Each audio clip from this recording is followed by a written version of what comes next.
Welcome, I'm Ina Andolong. This is a CNN Philippines one-on-one. Joining us, no less than the President of the Philippines, Rodrigo Roa Duterte.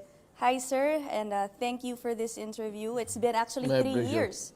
Nakaka 3 years na, sir, since our last one-on-one with you. That what? was in Long December time ago. 2016. Kamusta kayo, sir, since then? Mabuti po. Good evening to everyone. I'll get right to it, sir.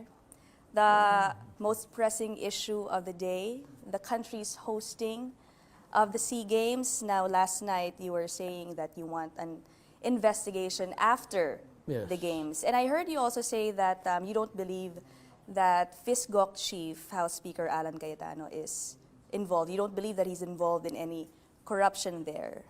Are you already sort of clearing him from any wrongdoing? No, that is just my opinion. I could be wrong, but I have known Cayetano for many years. Together, I've always believed in him in all of those elections, in far and between, far and wide. During his political career, I supported him. The father was a good friend of mine. Maybe that's one of the reasons.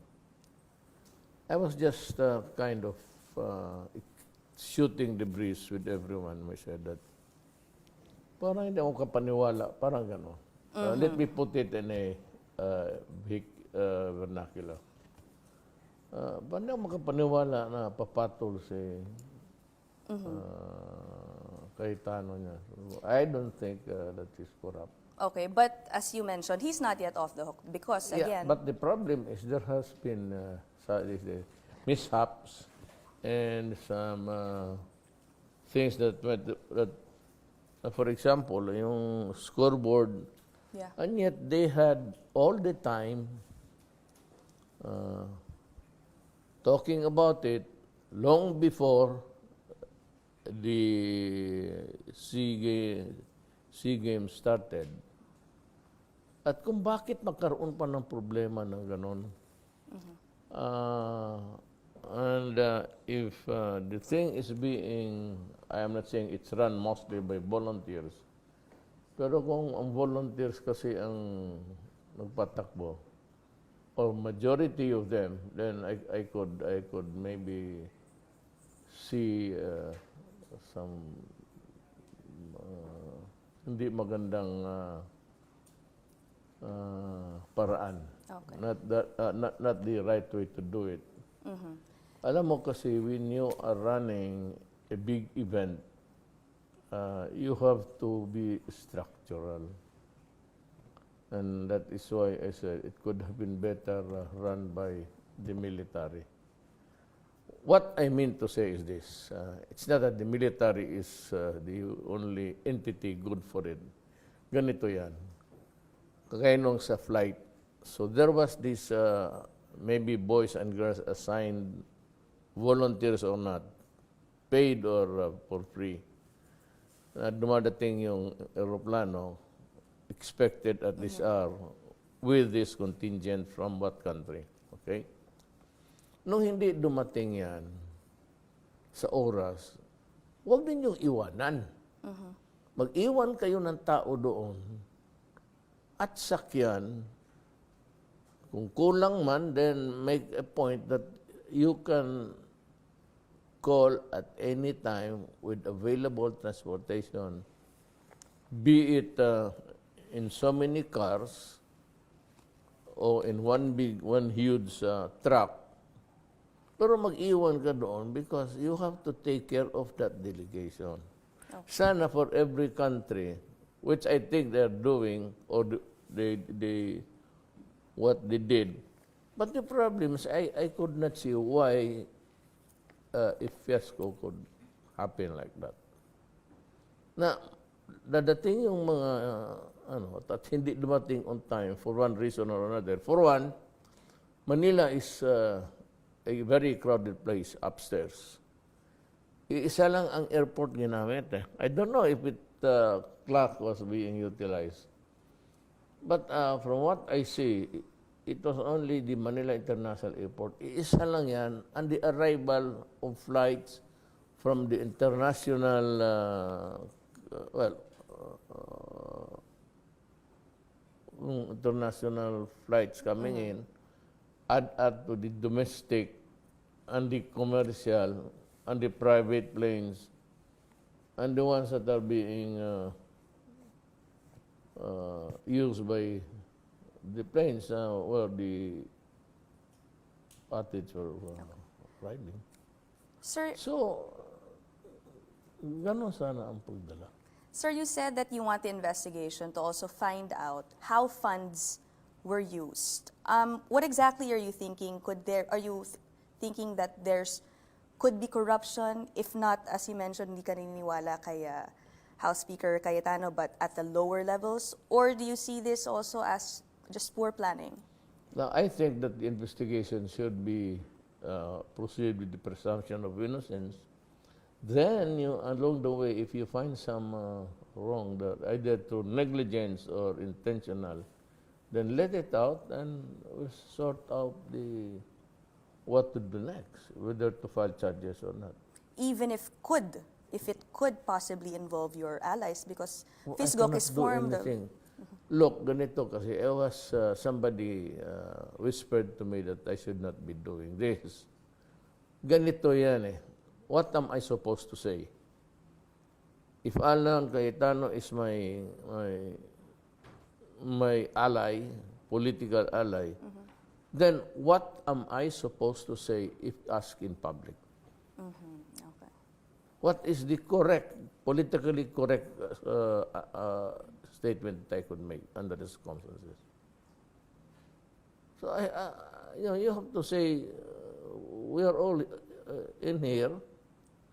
We are talking about public funds, people's funds. So I have to answer. I cannot just keep my mouth and say, wala yan. That would not that would not be correct. Okay. It would be a wrong statement to give to the Filipino people. Okay. Today, sir, Speaker Cayetano said that there are some groups they discovered apparently in their, supposedly in their investigation, that are sabotaging the SEA Games by spreading fake news. What do you think about that? In the end, people we can see through what's really fake or not. Okay. As long as the games run smoothly, I think that if there was really nothing wrong in the spending of the money, things will vindicate itself. You know what, ganito? There were so many, I said mishaps, they term it in most of the papers there, mishaps, things that crop up which were not supposed to be there, and late reactions and all of the things through negligence. Wala naman siguro intentional. But ito ang sabihin ko. I'd like to address this to the public. Alam mo, marami yun. You cannot just cast away all those, the discomfort, the sufferings of the athletes sleeping on the floors, waiting for so many hours, getting hungry. Alam mo, this might really be a small matter, but you just cannot just flick your finger and say, maliit yan. To the countries that sent them here, it's a big deal. Now, I have to make a statement because I am the president and I was asked publicly. I have to say it that there will be an investigation at a time when they are still here. Kasi para malaman nila na there was a reaction from the government that we intend to find out what was wrong. Rather than say, tumahimik na lang ako, forget it because it was a very small, it was not a small They were not small incidents, rather. Okay. Mabigat yun. You invite countries to send athletes, tapos ganun ang mangyari. To me, it's not... what happened is, I'm sorry, it did, but I'm really apologizing for the country. But then again, I said, they should know, while they are still here, that government is not happy with it, and that their president, the president of the country where they are playing, has ordered for an investigation. Okay. That at least would assuage a little bit of their sama ng loob. Okay. And Back home, they will be talking about it. So just do not treat it as a kind of a matter that should be not a cause for concern. It would cost us, because I said when they go back, they would start to Okay. talk about it. And just to be clear, sir, your investigation will spare no one, even your allies who are members of FISGOC. Marami pong government agencies doon. Alam mo, Ina, kung mag-imbestiga naman ako, then I try to protect or to hide or to bar the investigators from arriving at the truth. I might as well just say that, look, Okay. Lastly, sir, inutil ako dito. Kaya, because so what would be the reason for saying you are going to investigate? okay. If it causes me and my allies to fall politically, then so be it. Yan ang swerte namin sa politika. Ganon yan. Okay. Before we leave this topic, sir, the Philippines, we ranked 6th. We finished 6th in the SEA Games in 2017 held in Malaysia. We got 24 gold medals back then. What are your expectations from our athletes this year? Alam mo, I expected that question. I have to treat them all on equal footing. I have my, but I cannot state it publicly. It would not be fair to the... You have your... I have my choices who would be, you would give us the others a run for their whatever. Pero hindi ako makasabi na itong team na ito, itong ano in this discipline, we will shine in this discipline. It will not be good because to me, my athletes, I treat them on equal footing in terms of ability to win the gold medal, all of them. So, I'm sorry I cannot answer this question. Thank you, sir. Now moving on to another topic, sir. Earlier this week, you ordered the firing of Vice President Leni Robredo as your anti-drug czar. Was there a specific incident that prompted you to arrive at that decision? Look, I said she was making an asshole of herself. Sabihin ko na lang yan because of the so many recriminations thrown back and forth. Ganito yan eh. It was all in good faith. Sabi ko kasi, ganito yan. Eh kung ganun ang pagtingin mo sa pagpadala sa amin sa gobyerno, hindi, sumali ka na lang. Join us. I'm giving you this position so that you will know. And true enough, I made the appointment. But the following day, I was following her closely. Monitor ko siya. She started to talk about talking to so many nations. She will go to the United Nations, and the first thing she did on that day after was she went to the American Embassy. Tapos she invited the Commission on the Human Rights. Yung sabi ko na I apologize because she invited the prosecutor. Alam mo, pakagat ko lang yun, Lenny. The truth is, sa tweet, nakita ko, hi, Lenny, apparently addressed to you, cellphone mo eh. Said, I'm packed, all packed and ready to go, and excited to be there, and going there to arrest Duterte. Sabi ko, magsabi ba yan sa tao ng gano'n kung hindi mo niyaya? But since I could not prove it, or I have to tinker with the ayaw ko rin, because it is not a national security issue. Pwede kong sundin yung tawag mo. I mean, you leave a trace, a trajectory there in the air. Pwede kong tignan, but since I said it's hindi naman babal eh. You have to get a permission from the court. So, hinayaan na lang kita, sabi mo na hindi mo na. It's between you and that idiot. Pero ang ayaw ko is pumunta ka sa Amerika. Gusto mo puntang Amerika, gusto mo kipag-usap ng iyo. You made an asshole of yourself, you know. You should have convened what? All the barangay captains. All the mayors. Then all the guys connected with the rehabilitation now going on the rural, urban level.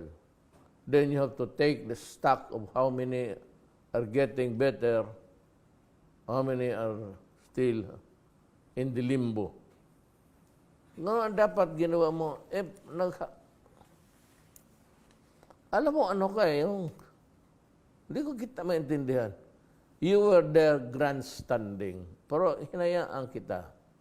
At tapos, you keep on taunting me if I will continue, I will fight, even if they will put so many roadblocks so that I cannot succeed. Kung magsalita ka ng gano'n, nandiyan ka, tapos yan pala ang tingin mo sa akin, loko-loko ka pala eh. Di ba, alisin na lang kita. Tapos itong wise na wala namang utak ang puro purma. Since he became a senator, he said, why don't you just fire Lene? O so pinagbigyan ko. Alam mo bakit? Idol ko yan si Pangilinan. Speaking of Senator Believe Pangilinan. ako dyan sa kanya. Kaya sinabi niya, fire mo. Hindi, pinahire ko. Believe ako sa iyo, Pangilinan. Speaking of Senator Pangilinan, sir, I'd like to read to you his statement as well as some other allies of the Vice President after you had her fired. Si Senator Francis Pangilinan, he said, yung palpak na war on drugs, ginawa nilang war on VP. And then another quote, sir, Senator Risa Ontivero said, not only were they not ready for the Vice President, they are terrified of her. How do you respond to this? Are you afraid of Lani Robredo?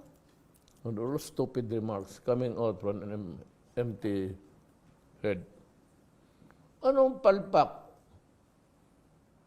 The war on drugs is a continuing one in all countries, even in America. You know that. Do not pretend to be. Or if you are not stupid, do not pretend to be stupid. Alam ninyo yan. It is a never-ending war. Sabi ko nung mayor ako ng Davao, I could eradicate it within 6 months. Oh, tinapos ko 6 months. Dito sa Maynila, akala ko may trabaho ako and I expected everybody was working well.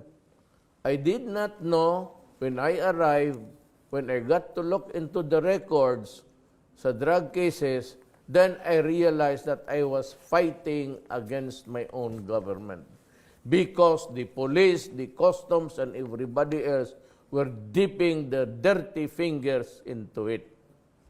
Yan ang hindi ko alam na pati mga generals. Kayong dito sa Maynila, senador kayo, hindi ninyo alam. Mas lalo na ako. I am limited to local matters. I do not interfere. Kaya hindi ko alam. Kayong dito mga senador, dapat nalaman na ninyo yun. Na itong palang mga generals natin sa PNP, naglalaro, they were into drug trafficking, including the Bilibid prison, which was under the Justice Department. Hindi man ito lumalabas noon sa panahon ni Aquino. Sa inyo.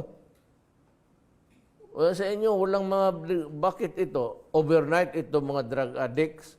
Pag-upo ko, kinabukasan, payat na, malnourished na, wala nang kain. Anong palpak? Kailan naging palpak? Kayo ang palpak. Hindi mo ako mapalpak because there was a challenge. And I rose to it.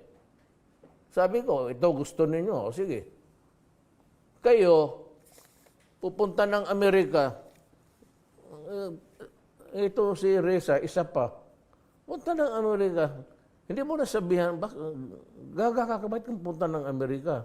Yung Amerika mismo was the one mouthing charges against me. Even the President Obama was accusing me in a just press con. Kaya sinabi ko,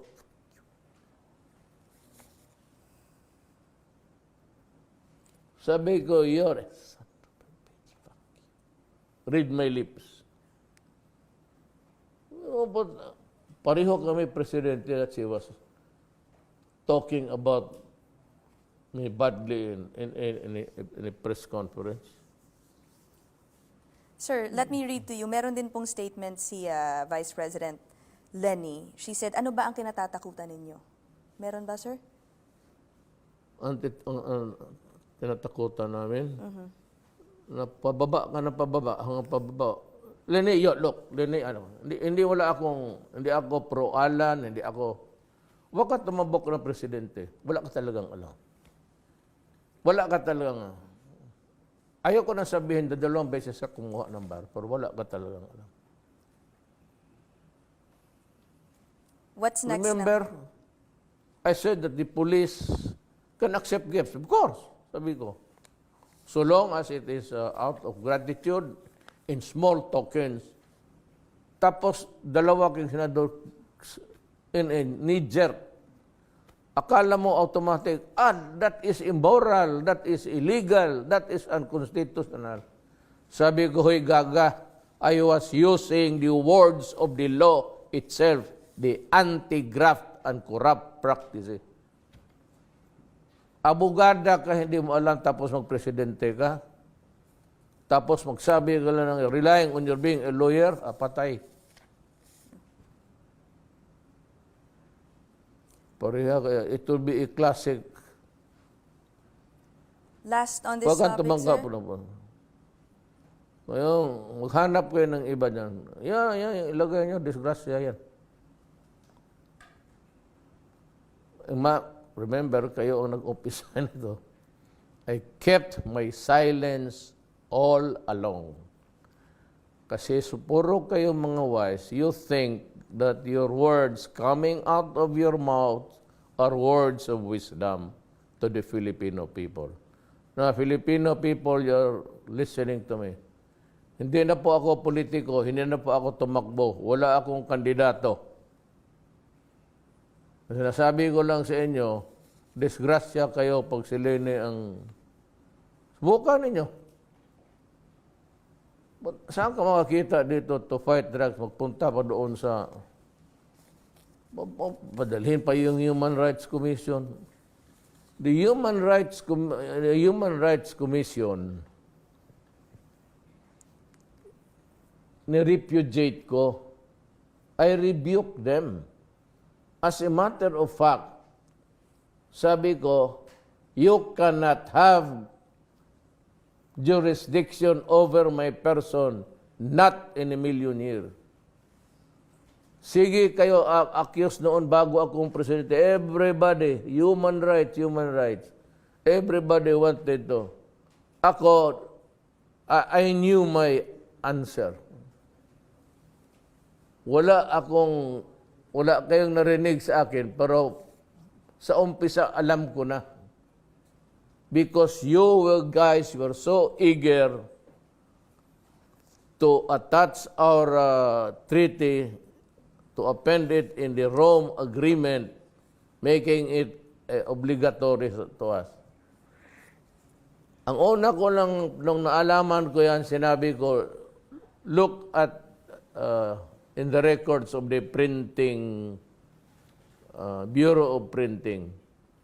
Ito ba'y after Estrada signed the law, itong making us a member of the Human Rights Commission, ito ba'y pinadala sa Bureau of Printing at were they printed in the official gazette?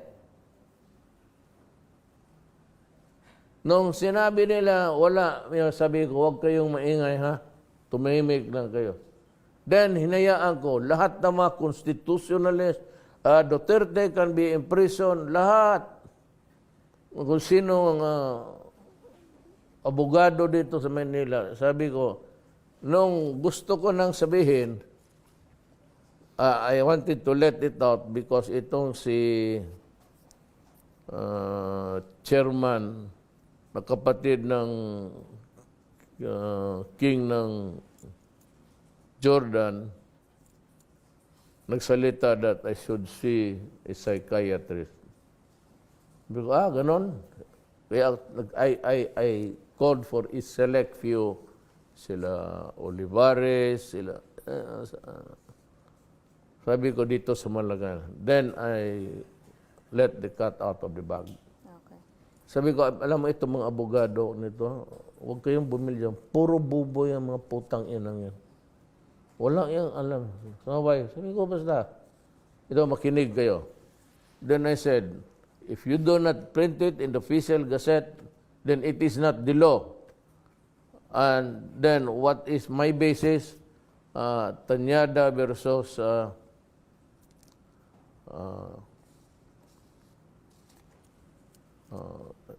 really or Tanyada versus against the government.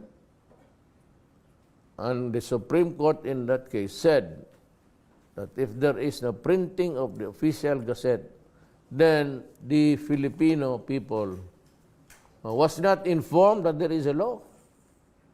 Because it is by printing it in the official gazette that would place the Filipino people on constructive notice na may batas na.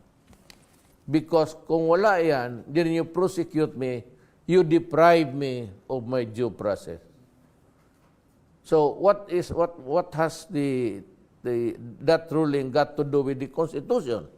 Because the Constitution says no man shall be I forgot even my Constitution. No person shall be deprived of life, liberty, and property without due process of law.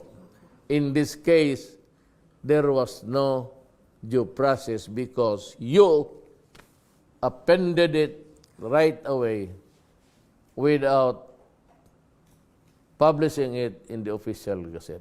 Okay. My last question, sir, about the Vice President before we move on to the next issue. So are you going to look for a replacement for her as anti-drug czar or not anymore? I fired her. No more, you're not looking for a new one? No, I fired her in my mind. Okay. Noon pa. First day pa lang, nung sabi lang, punta siya sa US Embassy. Alam na US Embassy, the US Embassy knows the truth. I mean, there are lawyers there. There's a DAA representative, the country officer. The United States of America has a DAA country officer here in the Philippines. Alam ninyo yan. No. Sir, I'm asking if you will find another anti-drug czar after VP Lenny. Dala na ako. Okay. Di na ako anti-drug czar. Wag na yung Sarzar. That's that has been already adopted like like a cliche. Parang cliche yung SAR, parang Top Gun na, yun ang taas. Ngayon ko lang nalaman, sabi ko ng ama, hindi pwede itong si Lenny. Okay. Ba't kasi maingay? Sir, let's talk about your health. It's been 3 years or 3 years into My the health is presidency. deteriorating every time you ask it. That's an additional affliction. Actually, it's related to my question. Are you getting tired of all the questions? Because 3 years into the presidency, people still ask about it. Well, I said, every time people in media and all, every time you ask what is the disease eating my body, I only one have noon, colon cancer. Then may nagtanong, nagkaroon ako ng liver cancer. Then another one, tanong uli, nagkaroon ako ng kidney cancer. Tapos, ngayon nagtanong ka na brain cancer na ako. How are you really, sir? How are you really? Because, just to end all speculations about it, sir, the Constitution does require you to tell the public about any serious condition that you might have. The Constitution does not require me. Any serious condition, sir? It does not say that? Look at me. I look pale. I'm sure you have noticed that. Am I? You tell me, sir. Are you feeling okay? My eyes are jaundiced. Are they yellow? They are? No. So my question is, sir, do you have any serious medical condition that the public needs to know? Ganito yan. Actually, this idioto itong mga to. Tell the public, may kapatid ka ba? O may tatay ka dumaan ng 74 years old? Pag 74 years old, huwag mo akong tanungin kung I am in the best or the pink of health. I am not. Meron akong mga sa katawan. May kagat ako sa lamok, akala ko dengue. Hindi naman pala.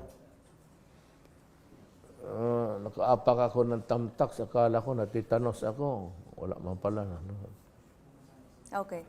Let's talk about something else now, sir. Moving forward When I say do we not get anything? Actually, for purposes of performing nothing. You don't have a my functions as president, I'm all right. You're okay. Nothing, you do not have anything that will keep you from effectively performing your duty. As a matter of fact, I'm going to ride the motor after this. Really, I'm not joking. Okay. I've told because I am under their itong presidente ka, para kang priso talaga. Sir, I want to talk about the 22 presidential election. I know it's still 2 Wala na years ako, away. hindi ako makatakbo. Yes, but in a couple of years, so there will be general elections again. Are you grooming anyone? No. At this early? Ayaw ko matali. But you will end up, will you, endorsing anyone? I don't know. Yung sabi nilang anak kong si Inday, naawa ako. Anak ko eh. Sabi ko, mamili tayo ng iba, gusto ninyo. You want me there in the game? But not, sabi ko sa anak ko. So you Ito naman mga disbelieving gusto talaga ipilit na binubula ko kasi daw magtakbo, gano'n si Alan. Na nagpa-appoint ng yung nila yung foundation to get money for that election. Well, we will see if Alan really intended to get money. We will have the investigation anyway. Okay. So, But in the meantime, I hope that we will all just shut up. Let the games go on without. After this, ayaw ko na rin magsagot ng ano. okay. So are you saying that even if, But I have another interview coming up tonight also. sir, are you saying that if your daughter, Mayor Sara, decides to run, you will not support her? I don't know. I told her no. I do not run. She will not run because sabi ko, maawa ako sa iyo. Ano nang gawin mo? Karaming isipin itong mga ulol na itong kala kasi bright sila. And they come up with all sorts of scenarios. Ako ayaw ko. Ibang tao lang. Kasi bababoyin lang ninyong anak ko. But you mentioned just a while ago, sir, na may sinasabihan ka that if they want you in the game, they find another candidate. May we know who Wala pa. maybe your party mates are suggesting or options Well, that they're considering? my party mates does not talk to me about politics na. Alam na kasi I get peeve. Napipika ako sa amigo. Do not talk to me about that because I might not really be around at that time. Okay. Ito na lang, sir. What qualities would you want your successor to have? Wala ma. Do it on his own. Let him find the qualities that the people are looking for. Wala rin kasi kung sabihin mo ito, honesty, ganon, he must be with integrity. Sa kanya yan. Alam mo naman ang history ng Pilipinas. Dumaan na tayo. Ano nakita mo? Kaya sabi nung isa, honest o gano'n. Yung mga train, hindi magkasya yung sa release. Paano yan? Okay. So wala sir, qualities that you want someone to, continue what you have started? This country will continue without me starting it or stopping it. Hindi naman ito hinto ng mundo para sa akin. So let the other guy find out for himself what he should be doing. Okay. So I want to talk about your type of leadership. Recently, I saw reports quoting Albay Congressman Joey Salceda, calling your administration an authoritarian regime. He said, lawmakers vote in favor of your legislative agenda out of fear. Takot daw po sa'yo. What do you say to that, sir? Sila ang tanungin mo, hindi ako. Wala man akong tinakot na tao. All my budget are prepared by my economic managers. The budget, tapos they go there to defend the budget for their office. I never called any. Ito isa.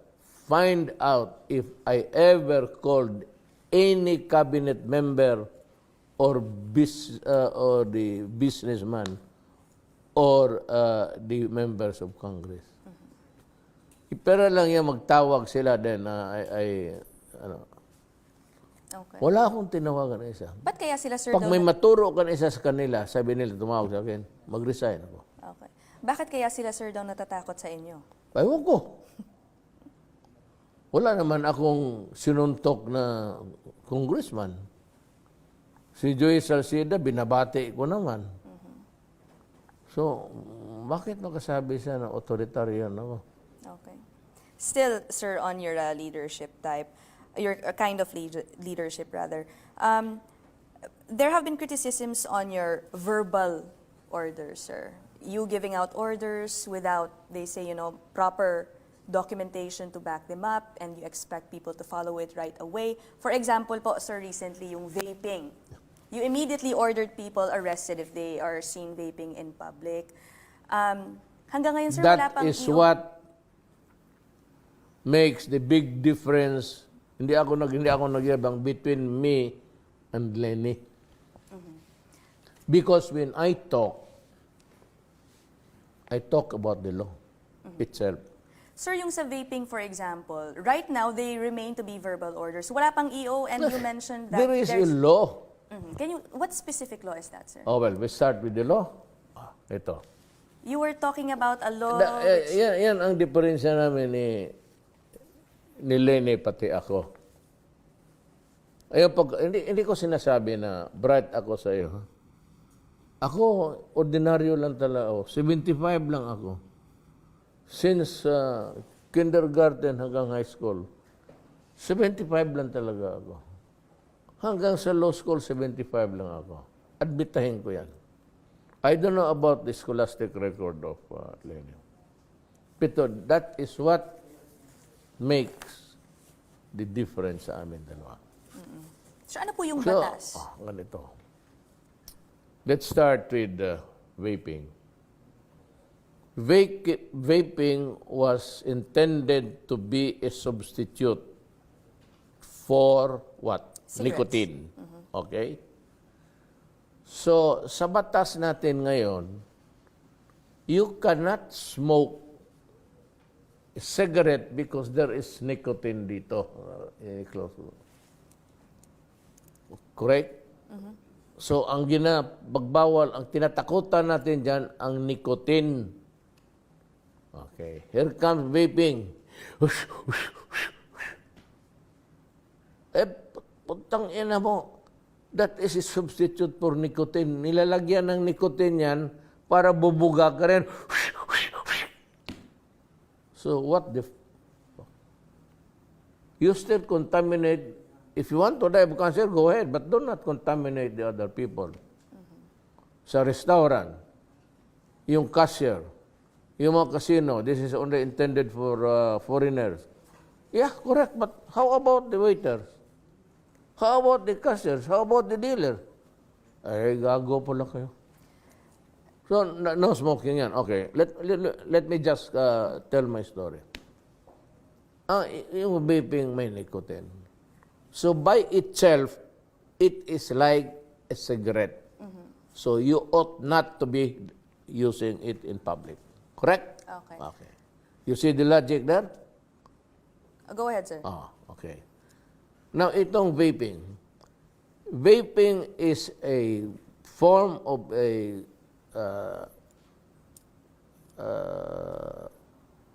contrivance or a gadget intended to house the nicotine and other chemicals which I do not know as President.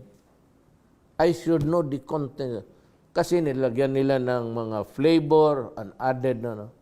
When there is combustion, itong chemical na ito, when there is combustion, any chemical for that matter, pag may combustion, you add another chemical content that you do not know.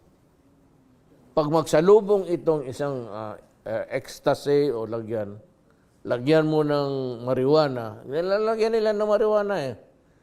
Pag mag-meet yan ng nicotine, you do not know what another chemical has been produced. And that chemical did not pass FDA, Food and Drug, and it's being sold to the public. And all over the world, it's now being banned. In Australia, in Singapore, it's considered poison. So, I have the right to say, wag mong ipakita yan, do not sell it because I have not yet given you, that's government saying it. Wag mong ipagbili yan kasi hindi pa dumaan ng FDA yan. Ngayon kung ipagbili mo, kukunin ko yan because it can cause health problems. Okay. Now, the government has the right to come out with measures to protect public interest, public health, public education, public works, and so on and so forth. Okay. I cannot wait Congress. Because ang Congress knows that it is nicotine. Congress knows that vaping cannot be used in public. And Congress should know that that contraband should not be allowed to be sold because when you use it with other chemicals and nicotine, it produces another chemical of which government does not know. And it is my sworn duty to protect public health and public. Sir, yung the reaction is why, I mean, you've banned the importation of vape products, you want them confiscated. Bakit daw po are you not as aggressive with real cigarettes, which, you know, doctors have said causes cancer? Ang cigarette, dumaan na yan noon pa. This new one is another form of cigarette. Must be kidding. Don't be an idiot to say that. Kahit na, sir, dangerous din. Ang sigarilyo, dumaan na yan noon pa, long time ago.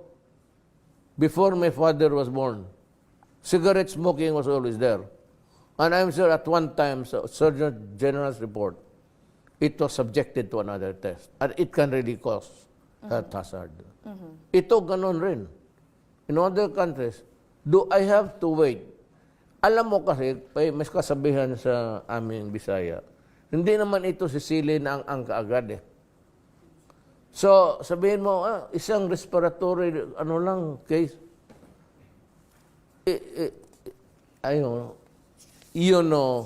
Chemicals that destroy the body. Sa katandaan kong ito, I suffered the consequences of smoking nicotine. Okay. Itong mga to, mga bata, itong mga chemicals na sinusup-sup ninyo doon sa baga ninyo, baga is your lung. It grinds slowly, but it grinds exceedingly small. Pagdating ng panahon, hindi mo na mabuo yan. Okay.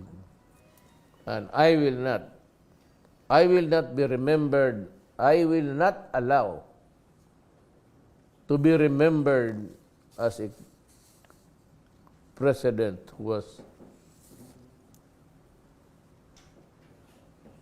did nothing to help the people in the health issues. Okay. Sir, sa leadership again, sir, kagabi, you mentioned that you dumped bodies of drug lords in Manila Bay and Laguna Lake. Were you Yes. serious? Oh! Who are these? Who are they? Wala pa kasi, wala mang nahuli, wala mang dinala dito. Seryoso kayo doon, sir? Seryoso lang. And I will call the representatives of the human rights to witness the event. Galit talaga ako sa droga. Galit ako sa drug lord. Sabi pa ng mga wala daw drug lord na namatay. Oh, come on. Kaya sabi ko, you separate from the chaff from the grain. Kasi itong mga to, in their passion to destroy you or to discredit you and to make themselves be believable, ganito yan. Bakit? Si Parahinog, hindi ba mayor? Si Espinosa, hindi ba mayor? Si Mabilog, sinabi ko, putang papatayan kita pag, di sumibat. Hindi ba, naliliitan ka? Si Odikta, hindi drug lord, small time. Yung mga hindi ninyo alam na drug lord, nasaan na sila ngayon? Hindi ninyo alam, kasi hindi naman talaga ninyo alam. Hindi kayo pulis, maging pulis lang kayo ng isang you're appointed police, pagka kinabukasan, mas deadly ka pa sa pulis magsalita. Sir, your pronouncements, you saying that you dump bodies in all these places, in Manila Bay, Laguna Lake, ano ba yan, scare tactic, sir? Why do you say those things? I will scare you, or would you rather that I will not scare you and just kill you outright? Would you think that it would be good? You should just scare them rather than kill them. Yan ang hindi na nabasa. Gago ba ako magsabi na tinatakot lang kita para wag ka na sana. O gusto mo talagang patayin kita? Okay. Before we leave this topic, sir, how then would you describe your kind of leadership, considering all, people saying, ako, sabi nila, dictator? ako, sa mga ambunganga ako, talaga, mamutang ina ako nationwide. Pag galit ako, ganon. I will not, and I will not change my, ko na ito my whole being. It's not just my ugali, it's not just my penchant to use cuss words. Ugali, ko na ito, part of my being. So I will not change. Okay. Sir, China naman tayo, Philippines, China. A few months ago, you went to Beijing and raised the arbitral ruling to Chinese President Xi Jinping But then, ang sabi nga, no, it was sort of ignored or rejected. Will you attempt to do that again in your remaining years? Again? Will you try to raise or talk about the arbitral ruling again? Not, alam mo, it is not only the Philippines that has received that kind of rebuke from China. Vietnam and all. All countries surrounding the China Sea. Lahat yan may tama yan. Philippines, Malaysia, Indonesia. So wala mo ng plano again, sir? Well, I said, yun ang standard niya for all. Right. Okay. Now, in what... Especially Vietnam, which is very hot. Ano rin ang sinabi? Okay. Nagkaroon sila ng gira-gira doon. Vietnam received a bloody nose. Yung pang isda-isda lang. They started with their fishing rights. Okay. And in one of your speeches before, sir, you said that you would ignore, that's the term you used, ignore the arbitral ruling in favor of a joint oil and gas exploration deal, which we already have. So is that really going to be the case? Not discuss it first? Kung because... hindi ko lang, so, Adre, kung hindi lang man ako hindi man lang kita kaya, di maglamano na lang tayo at ibigyan mo ako ng, sabi mo, iyo yan, sabihin ko, akin yan. O sige, bigyan mo ako. Sige, sabi ng China, o sige, bigyan kita 60. Ano pa ba gusto mo? Tapos makigira pa ako. So, Gira, you go to war? I will tell you the destruction of the Philippines in such a case in matter of minutes. I said the jet planes that can carry the atomic bomb can reach Manila in 7 minutes. Oh. Tapos tayo in 7 minutes. Hindi pa ang barge ng Marines ko pa, hindi pa abot ng half kilometer from the beachhead. Wala na. Okay. Sir, still on China, you were asked this yesterday, but I was hoping for a clearer answer. What is your reaction to concerns that China can shut down the country's power supply because it holds a 40% stake sa National Grid Corporation, which basically manages our transmission lines? My answer to that is very simple, but I would also ask a question. It's a business. So why would China cut it? Why?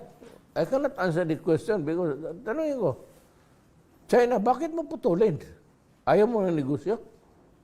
But is that even possible, sir, for them to actually have sort of a say in controlling our power grid? Of course not. You help us, I will not, tumulong ka kasi ang China tumulong lang na magandang loob. Kasi gusto rin niya yung may kakampi sila. Kasi puro kakampi ng Amerikano eh. So they're trying to help everybody na makinig sa kanila. Ang atin, kulang tayo. America is not available for all our needs. So sabi ng China, ito, tulungan kayo. Ito negosyo to. Gusto niyo ng pera? O yan, negosyo tayo. Pera ninyo, pera. Kikita tayo.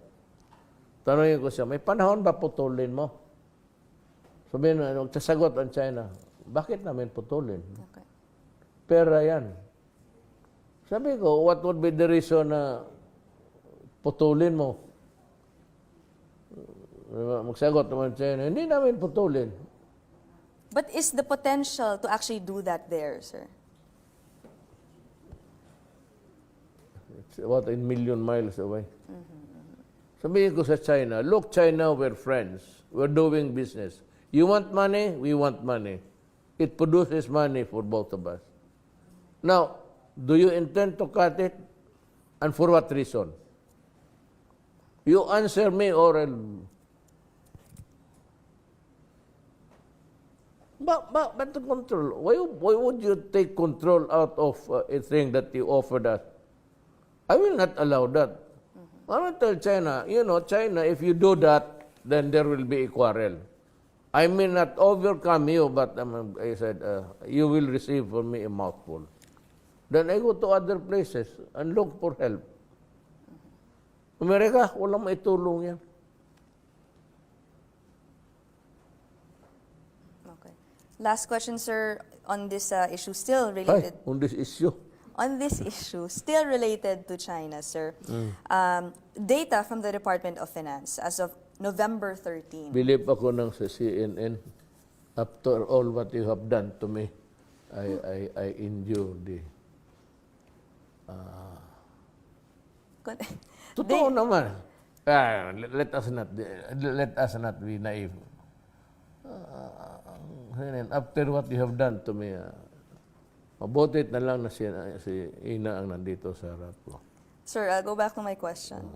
The Department of Finances, as of November 13, the BIR has issued more than 150 notices to POGO services with a combined liability of an estimated 25 billion pesos. So clearly, sir, since previous warnings sa kanila, they've not really, not all of them have complied with your directive to pay their taxes. Do you have any fresh instructions? They are now ordered to register sa BIR at kumukuha ng tag number. Pero now, I'm telling them, itong Pogo, hindi lang itong Pogo, Lecheka, hindi lang ito Chinese but Filipino. Filipino-Chinese. You better settle that utang or else gawain ko kayong Pogo mo. Alam mo, ang Pogo sa amin, yung maliit na barilin ko kayo ng dibumba, maniwala kayo. Are you giving them a deadline, sir? Of course. Okay, what's the deadline? Today. I'm giving the deadline today. So you count 24 hours. Wag today, kaya pagka alas 12, wala na. You better settle it, or at least within, baka sabihin mo naman ano ako, sabihin na diktador. Kasi kung hindi kita barilin ng dibumba, pugo kang letse ka, ayan siguro sinasabi ng diktador ako. What will happen, sir, if they don't pay up soon? Dibumba mo lang yan, hindi man makamatay yan. Putang eh. I'm giving you at least 3 days. That's good enough. Fair enough. Do you think it's fair? 3 days? It's up to you, sir. But what do you think as a Filipino? 3 days would be a kind of parang a good grace period for them. With grace. Kaya natawag yung grace period. Okay, I'm giving you 3 days to bayaran ninyo yung mga utang ninyo. Pag kayong mga Pogo, barilin ko kayo ng dibumba. Kasi yung Pogo sa amin maliit na ibon. It's a rounded thing. Tumatakbo lang yan. Hindi yan lumilipad. Seriously now. Sinasabi ko na sa inyo, huwag ninyong lukuhin ang Pilipino. Kasi ang Pilipino hindi luko-luko. Pag ginagawa mo akong luko-luko, sapakin kita. Okay. I'll have you called there and sapakin kita. As like the others. Marami na sapak dito. Baka gusto mo. This is my last question, sir, before our closing statements. You promised in June that traffic congestion in Metro Manila would ease by year-end. Now, it's December. It will be December in a few days. Kasama doon yun, sir, sinabi mo na travel time from Cubao to Makati. Ito ngayon? End of the year. Yeah, you said it in June. Kabilang doon, sir, yung sinabi mo, Cubao to Makati, only 5 minutes. Now we're approaching December. What happened? Because Congress did not pass the budget on time. So, apektado lahat. Okay. Bibilihin mo yan eh. when there is no public spending, your economy will slow down. Kailangan for you to start to spend so that the private sector will ride on it. May mga negosyo na rin sila, dagdag, sand and gravel and everything. Then it will start to run again. Ang pinakamalaking spending, the biggest spender is government. They did not pass it on time. So paano mo ako... Okay. So we'll wait a little longer for that, you mean? Well, ito, ngayon, we're waiting. Wala pa. So we hope to pass the law hopefully by December sana kung maaari. Congress, paki naman para hindi na ako mabuko ni... Okay, sir. Walang pera pa paano? For They our must closing, delay. sir, what legacy do you want to leave behind as president? Nothing. Or your I will not bring nothing. But sigurado mo ako, corruption, wala. Kaya lahat ng may corruption, titirahin ko talaga kayo. Do not tell me that we are friends. That is shit. Sinabi ko na sa ayaw ko. But I'll give you every opportunity to have the presumption. Pero kung corrupt ka, wala talaga ako magawa. I do not live. I only get 200,000. Magtanong ka dito sa lahat ng opisina. Basket chismis.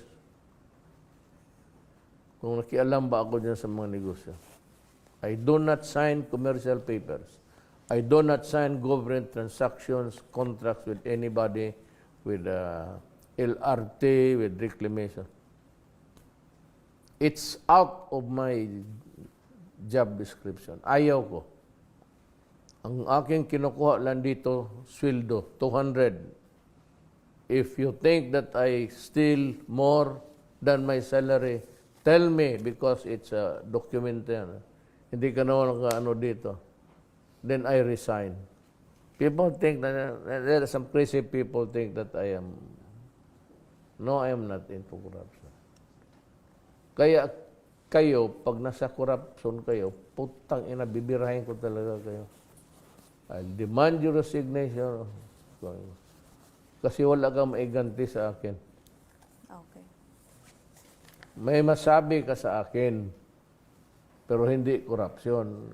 Yung kiat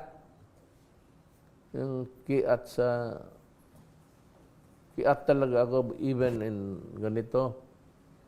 I do not want to be formal. Yung iba pa ganun-ganon. Yes, we are trying to... Tapos wala naman ginagawa. Anong palpak? Ang crime pa na palpak. You cannot palpak a crime. Walang... Even in America, it's getting worse. And vaping, hindi na nila makontrol. Ganito yan eh. There's a law, yung Consumers Protection Act. Remember that. If the thing manufactured is banned in the place where it was manufactured or made, automatic sa atin. Banned yan. It's made in Vermont. I don't know, I'm not an American, but I think it's in California. It's made there, it's manufactured there.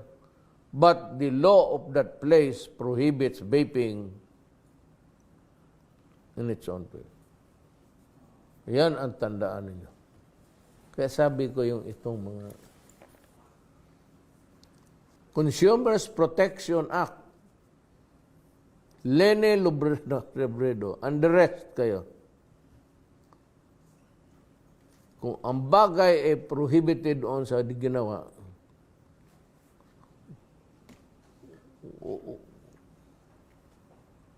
hindi dumaan pa ng FDA yan. So, it's a gadget contravention sold to consumers. Then,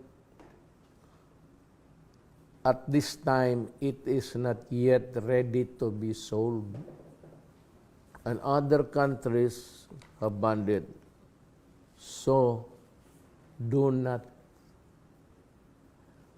sell it, display it, because it will be confiscated. At this time, it is an illegal thing because it causes harm. And don't give a shit about the law is nicotine.